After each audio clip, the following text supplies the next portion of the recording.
When I say the 26th of June 1996, what do you say? I say Wannabe. Wannabe. You gotta get with my friends if you wanna be my lover. I think the Spice Girls, obviously the legacy is great songs, but also I do think they did change British society. So here we are at Strong Room Studios, which is where the Spice Girls recorded Wannabe 30 years ago. So this is kind of where the phenomenon of the Spice Girls first started, in this quite amazing room. And we have an extra bit of musical history because these are the steps that you can hear right at the beginning of Wannabe, and I'm going to test them out now.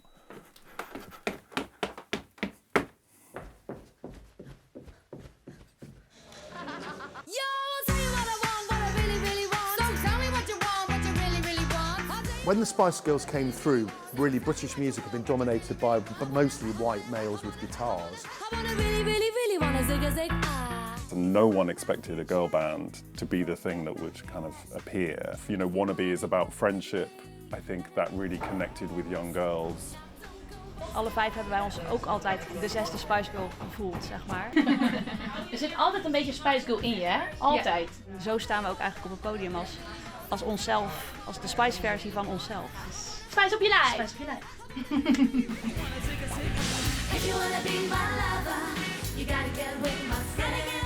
Het is 2026. 30 jaar later. 30 jaar later hebben deze meiden een soort van girl power over heel de wereld gegooid. En dat het nog steeds werkt. Hoe sterk was hun formule dan nog niet?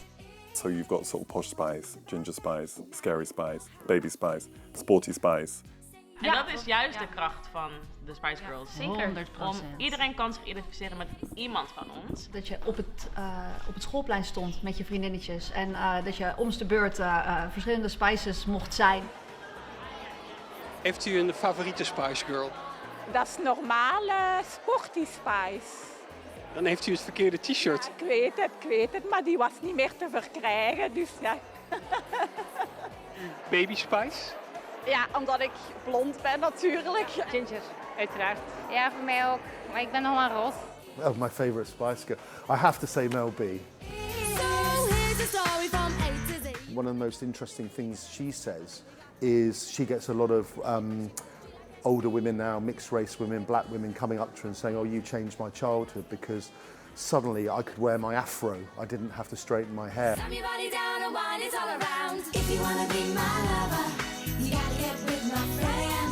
I was a journalist on The Sun and they came to our offices. They did this quite a bit. It was quite a clever media move. They went to a lot of magazines and newspaper offices and caused chaos. I just remember it being, hairspray, cleavages, lipstick, a bit of a cappella singing, and it was really like a whirlwind in the office. And they didn't have a sense of like, we shouldn't be behaving this way because this person is so-and-so. And I think for kids especially, that's incredible.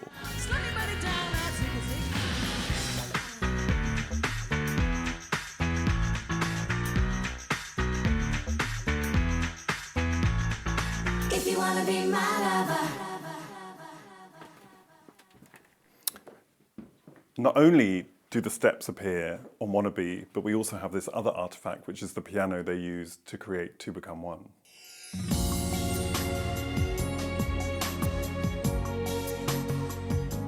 They all came from working class backgrounds, so they were from all over the country, and they were all put in a house to the west of London, where they cohabited and got to know each other, very well and built up these great friendships. To capture like an energy and a sort of spark is very hard to do, and that came from them being involved in the songwriting, and that wasn't something that would happen a lot in the music industry, especially for female pop artists. They would often be left outside, come in, sing the song. They were very sophisticated. They did have adult messaging. To Become One does talk about safe sex.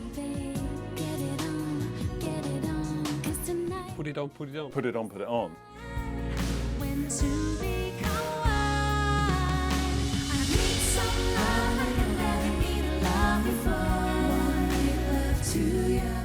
You remember this moment? Yes, I do. With Jerry breaking royal protocol. And this is what they were. They were sort of cheeky.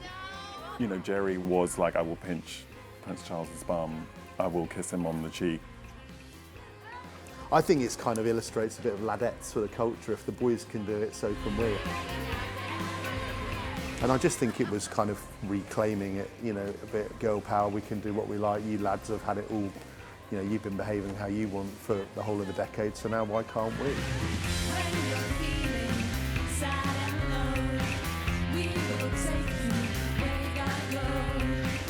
Maar ze lieten echt hun macht eigenlijk zien daarin en dat merkte je ook wel. Dat trok gewoon zowel denk ik meisjes als jongens ook aan. Ik was op middelbaar, 15 jaar heb ik ze leren kennen, mijn eerste optreden gezien van hun.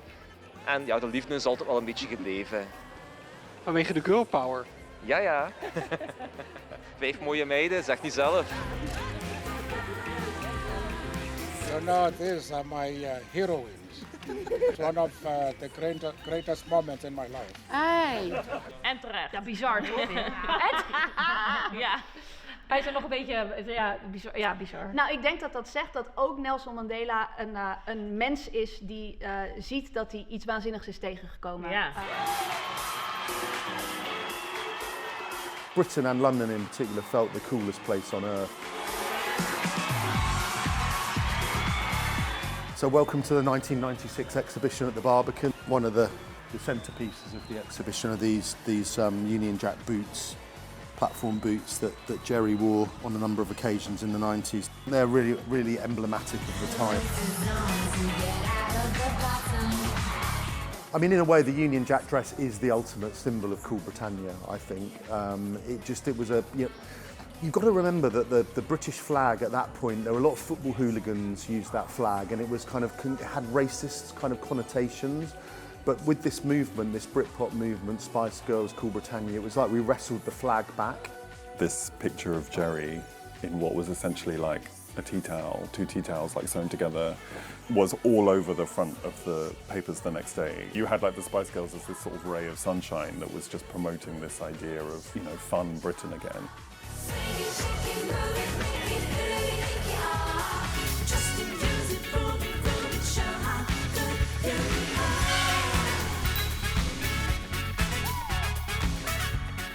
Alleen geen rood haar. Dus ik heb er een klein beetje rood in gedaan voor Jerry. Want dit is al haar jurk, hè? Ja, dit is haar jurk. En haar schoenen. So growing up in Britain in the 80s and the early 90s, it felt quite a dark place, quite grey. I mean, you had the Cold War, you had Margaret Thatcher was Prime Minister, you had a lot of unemployment. I think there was a magic moment where you had politics, sports, music, amazing arts movements, you had fashion designers, you had great restaurants opening in London, and it all seemed to happen at the same time. And it was christened Cool Britannia, which a lot of people don't like that term, but I've kind of tried to celebrate it a little bit. Misschien was dat wel het hoogtepunt van de westerse beschaving. Ja. En de jaren 90 girl power.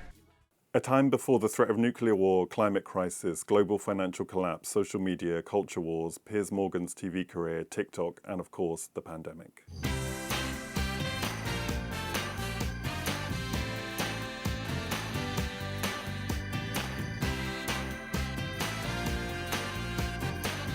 Ze hadden gewoon elke dag wel wat te doen. Was het een optreden geven, was het een reclame opnemen. En dat ontzettend 1,5 jaar lang. veel producten gesponsord. Ja. En er zat gewoon zo'n grote machine ook achter.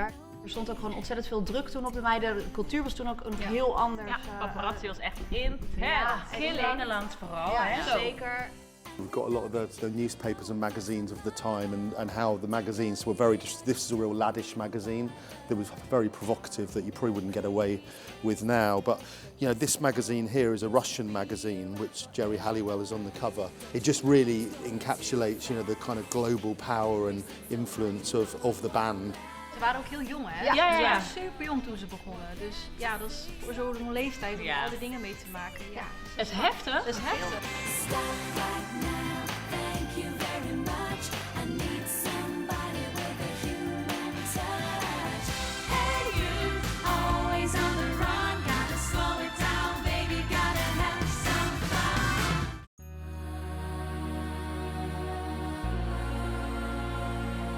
They each have had and talked about sort of issues that they had with sort of their own image, people calling them, you know, overweight or too skinny or too this or too that. You know, that later on we'd get the sort of celebrity magazines that would literally kind of highlight any imperfections.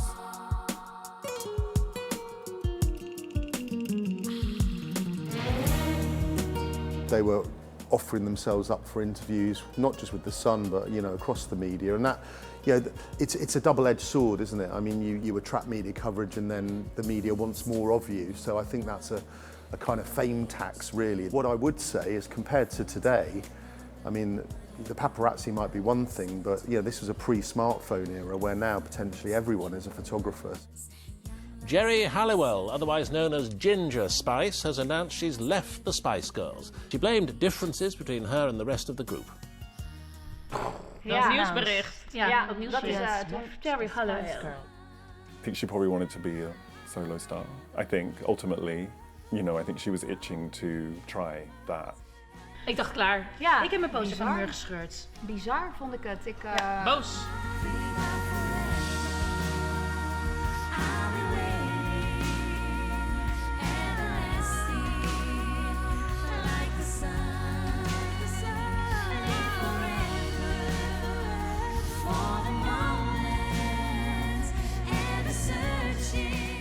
That's less than 2 years since Wannabe came out, and basically the band is sort of not done, but once one member leaves, it's starting to crumble.